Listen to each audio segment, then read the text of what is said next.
और इस वक्त हम रुख करेंगे स्पेन का मैड्रिड का। वहां पर प्रधानमंत्री नरेंद्र मोदी बोल रहे हैं।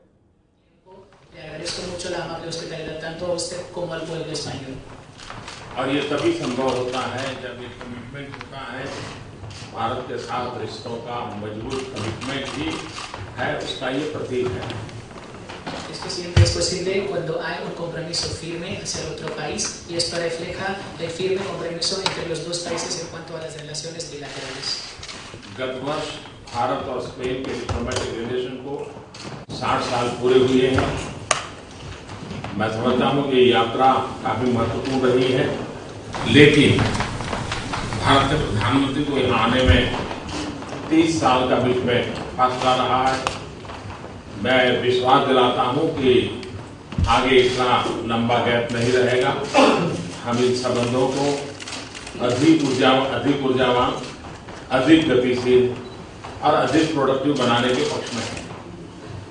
El año pasado celebramos el 60 aniversario del establecimiento de relaciones diplomáticas entre los dos países. Las relaciones son muy fuertes, pero a pesar de ello, ha sido desde 1988 que un primer ministro indio está visitando España. Yo creo que la próxima vez la espera no va a ser tan larga y las relaciones van a seguir fortaleciéndose. राष्ट्रपति जी से मुझे पहले भी मिलने का अवसर मिला है और मैं मानता हूं कि उनके विचार और हमारे विचारों में इतनी साम्यता है और आज की हमारी चर्चा में बायलैटरल रिलेशन को बहुत अधिक बल मिलेगा। He tenido la oportunidad de reunirme con el señor presidente anteriormente también. Veo muchas similitudes entre nuestros pensamientos y nuestra reunión de hoy fortalecerá aún más nuestras relaciones. आज विश्व बहुत बदल चुका है। छोटे से छोटे देश का भी अपना एक महत्व है। सारे देश इंटरकनेक्टेड हैं, इंटरडिपेंडेंट हैं। ऐसे विश्व में इस नए माहौल में स्पेन और भारत मिलकर के एक दूसरे के हितों के लिए भी और दोनों मिलकर के वैश्विक संदर्भ में यूरोप के संबंध में किस प्रकार से साथ मिलकर के काम कर सकते हैं, ये आज की हमारी चर्चा की प्राथमिकता रहेगी। El mundo está cambiando rápidamente. Cualquier país, lo pequeño que sea, tiene mucha importancia. Todos los países están interconectados entre sí, son interdependientes entre sí. En esta situación, no solo son los intereses mutuos entre nosotros, pero también la situación mundial, la situación en Europa, serán los temas tratados en nuestras reuniones de hoy. President Rahul एक बहुत ही दीर्घदर्शी नेता है, उनका गहरा अनुभव है और अपने आदर्शों और उसूलों पर वो बहुत ही कमिटेड है। यूरोप में किस प्रकार की चुनौतियां हैं, मानव जात को किस प्रकार की चुनौतियां हैं, ऐसी स्थिति में उनके साथ मिल बैठ करके हम और भी विषयों पर चर्चा करेंगे। Presidente Rajoy es un estadista experimentado y una alta autoridad. Visto esto, tiene sus objetivos y principios muy firmes. En este contexto, hablar sobre los desafíos y las oportunidades de Europa será de mi interés hoy. आज दुनिया का कोई भूभाग आतंकवाद की आफत से बचा नहीं है। आए दिन आतंकवाद की घटनाओं की खबरें आती रहती हैं। आतंकवाद मानवता सामने एक चुनौती है। स्पेन ने और भारत ने दोनों ने आतंकवाद के परिणाम देखे हैं, बहुत कुछ सहन किया है और आतंकवाद के खिलाफ लड़ाई लड़ने में राष्ट्रपति लोहाय बड़े ही मक्कम है।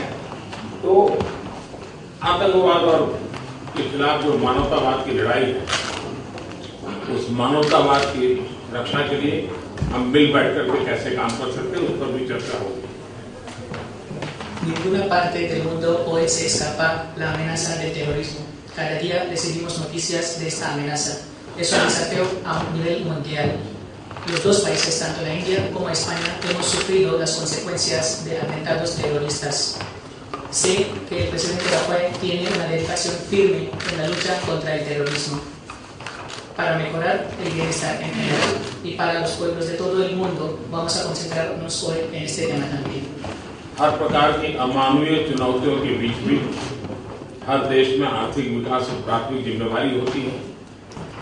राष्ट्रपति जी ने स्पेन के अंदर आर्थिक क्षेत्र में अनेक रिफॉर्म किए हैं, आर्थिक प्रगति के लिए भरपूर प्रयास किए हैं। भारत में भी बहुत तेज गति से आर्थिक रिफॉर्म हो रहे हैं, ट्रांसफॉर्मेशन का एक युग चल रहा है। ऐसे समय स्पेन और भारत का मिलकर के काम करना आर्थिक विकास के लिए भी नए क्षेत्रों की ओर में ले जाएगा। A pesar de los desafíos a los que se enfrenta toda la humanidad, el desarrollo económico sigue siendo una responsabilidad importante para todos los países. Bajo el liderazgo del presidente Rajoy, en España se han llevado a cabo muchas reformas y se ha notado un progreso notable económico. En la India también, bajo mi gobierno, se han puesto en marcha muchos programas y muchas visiones para el crecimiento económico y el desarrollo. Vamos a analizar hoy cómo podemos juntar nuestros esfuerzos para seguir adelante en este tema también. Next generation infrastructure, global benchmark के साथ infrastructure upgradation, railway expansion, railway upgradation, smart cities,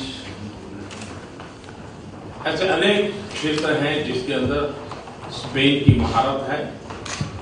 Bharat इतना बड़ा देश है कि इस विकास की ऊंचाई में बहुत सारा अवकाश स्पेन के लिए भी भारत में आर्थिक गतिविधि के लिए है और मैं स्पेन को निमंत्रण देता हूं। Hay muchos sectores como la infraestructura para las nuevas generaciones, crear marcas mundiales en la renovación de la infraestructura, la modernización y la renovación de las estructuras ferroviarias. Todos son sectores en los que las empresas españolas tienen competencias a nivel mundial. India es un país enorme y las oportunidades para la mejora económica ofrecen muchas oportunidades a las empresas españolas de todos estos sectores. Invito a las empresas españolas a participar. Bharat new India के संकल्प को लेकर के आगे बढ़ रहा है। ऐसे समय स्पेन के साथ न्यू मोमेंटम का ये अवसर है और मुझे विश्वास है कि आज हमारी चर्चा के केंद्र बिंदु में इस न्यू इंडिया के सपनों को पार करने के लिए स्पेन भारत के संबंधों में न्यू मोमेंटम के लिए हम प्रयत्नशील रहेंगे। La India está avanzando con el sueño de la nueva India y con España podemos dar un nuevo impulso a estas relaciones. Espero que a través de la reunión de hoy podemos avanzar sobre cómo podemos involucrar el nuevo impulso de las relaciones en la nueva India. Junto con el presidente Rajoy vamos a elevar nuestras relaciones bilaterales a nuevas cotas.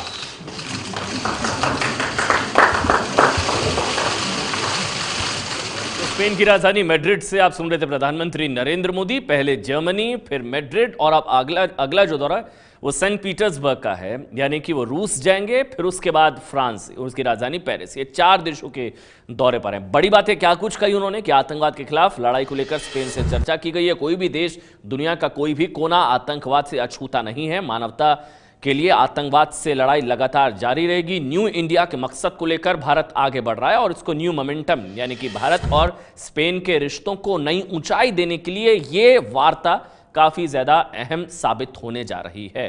2 देशों की यात्रा पूरी कर रहे हैं प्रधानमंत्री नरेंद्र मोदी। 2 देश अभी और बाकी हैं, यानी कि रूस के सेंट पीटर्सबर्ग और उसके बाद फ्रांस की राजधानी पेरिस। ये है एबीपी न्यूज, आपको रखे आगे।